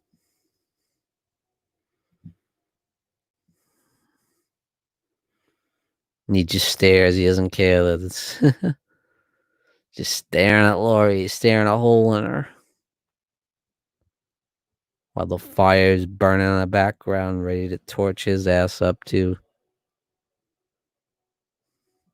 Which it obviously does. Don't tell me he doesn't get burned to a crisp right here. Similar to Halloween 2, once again, kind of another nod, you know, ends similar to Halloween 2.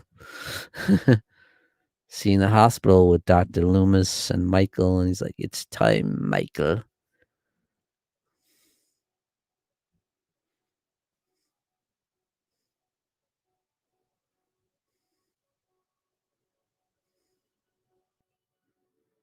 Lights them both on fire. The hospital goes boom. You know?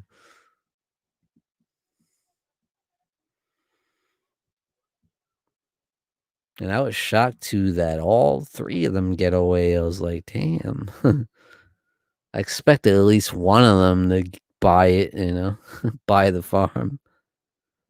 All three of them survived. And Michael's just left in the house all burning, baby.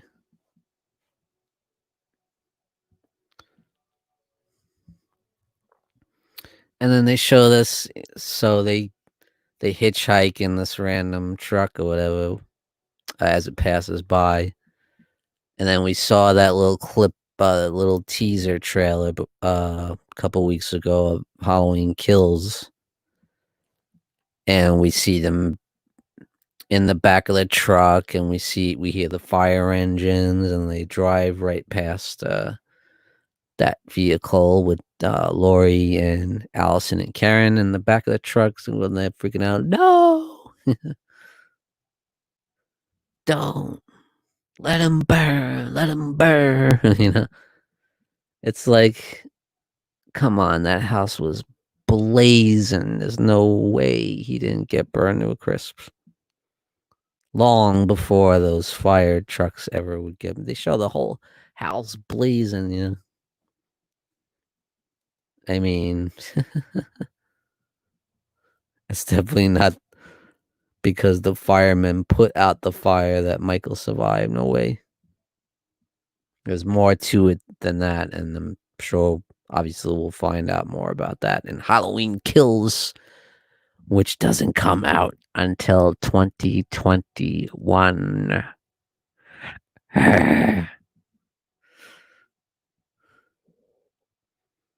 And there we go, guys. That is the end of Halloween 2018. Directed by David Gordon Green, starring the legendary Jamie Lee Curtis, Andy Matichak as Allison Strode, Judy Greer as Karen Strode, and Will Patton.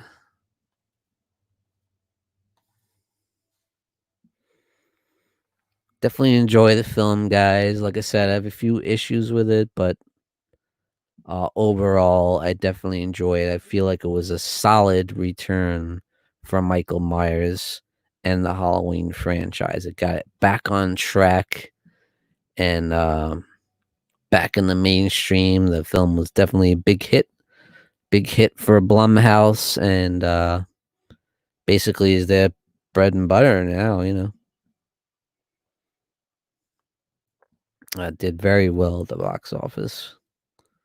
One of the most successful, might even be the most successful Halloween movie, which is just awesome. It's great to see the franchise back this huge, 40 years later and still riding high. And I love that. So glad that we didn't just end it with Halloween Resurrection, because that would have been a horrible way to go out. Or that we didn't end it with the remake and the crappy sequel to the remake. Sorry, guys, not a fan of that. I mean, the Zombies first one, it was okay. It was decent, but the second one, good lord. I would not be happy if that was the final curtain call for Myers and the Halloween franchise. So glad that they came back with this one. They came back strong. Michael, and, like I said, the two things they did the best are the two most important things that they needed to get right, and they got it right. And they got a lot right about this movie. Not just that. Atmosphere is great. Score by John Carpenter is new and different and also great. And the direction by David Gordon Green is like brilliant at times. Other times not so brilliant, but especially that one shot, seeing that one take scene with Michael roaming through the Elrod house, and that's awesome. And each time I see this movie, I'm reminded how awesome that scene is, and several other key scenes in the film. I love the fact that they didn't skimp on the gore and the blood; they went for it. Um, showed the brutality of Michael, that he means business. I thought it was interesting, part of the story, introducing the podcasters. It was something different and something relevant to today, even though I would have preferred it to be like serious reporters of like from Investigation Discovery or 2020 or Dateline or something. Would have made more sense to me. But it was still cool, and I like those characters. Um, for the most part, the acting is very good. I love the leads, all three of the lead women. I liked Will Patton a lot, and I thought it was foolish to kill him off in this movie. He should have been in all three of them. But at any rate, he has a nice turn in the movie. Really enjoyed his character. And Jamie Lee Curtis just kills it. I think it's her best performance ever. uh, personally, by Jamie Lee Curtis. She just kills it. And yeah, so I guess in Halloween Kills, she's not going to be the main focus. So, which is fine. She had her moment to shine in this movie. Now, in the next movie, it's probably going to be Allison, I imagine, and Karen will be the main focus, I would think, and hopefully Mike. I have a feeling that in this film, it's going to be like Michael's revenge, basically, not to be confused with Halloween 5, The Revenge of Michael Myers. But this will be his revenge in the second film in this trilogy. It'll be all about Michael. It'll be like almost the Empire Strikes Back of the trilogy, where it's all about Michael getting his revenge. Now, in this film, he got beat up bad, and I feel like in the next film, he's going to be raw. He's going to be pissed off. He's going to take a lot of people out, including probably a couple of the main characters. And I have a feeling the next movie might be the last we see of Laurie Strode, Jamie Lee Curtis. But we'll see, We'll see. Still very excited to see Halloween Kills. Going off the strength of this film. I hope it's even better. I hope they um, perfect some of the things they got wrong in this movie, and keep the things they did right.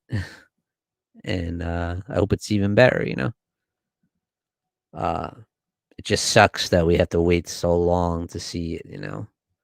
I was really looking forward to it as one of the very, very few little bright spots of this year, and now that's been taken away from us. So there's really no bright spots to this year because 2020 sucks. I'm sorry.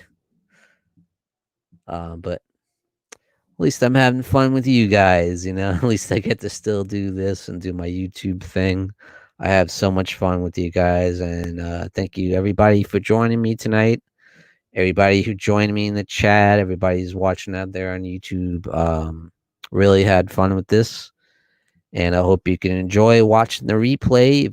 Whoever might have missed the show, maybe watch the replay and have a little fun. You can play your Halloween 2018 and go right along with this video, hopefully, and have fun with it, Grab your popcorn, your soda, your candy. Me, Sean Patrick Urshan in the horror corner.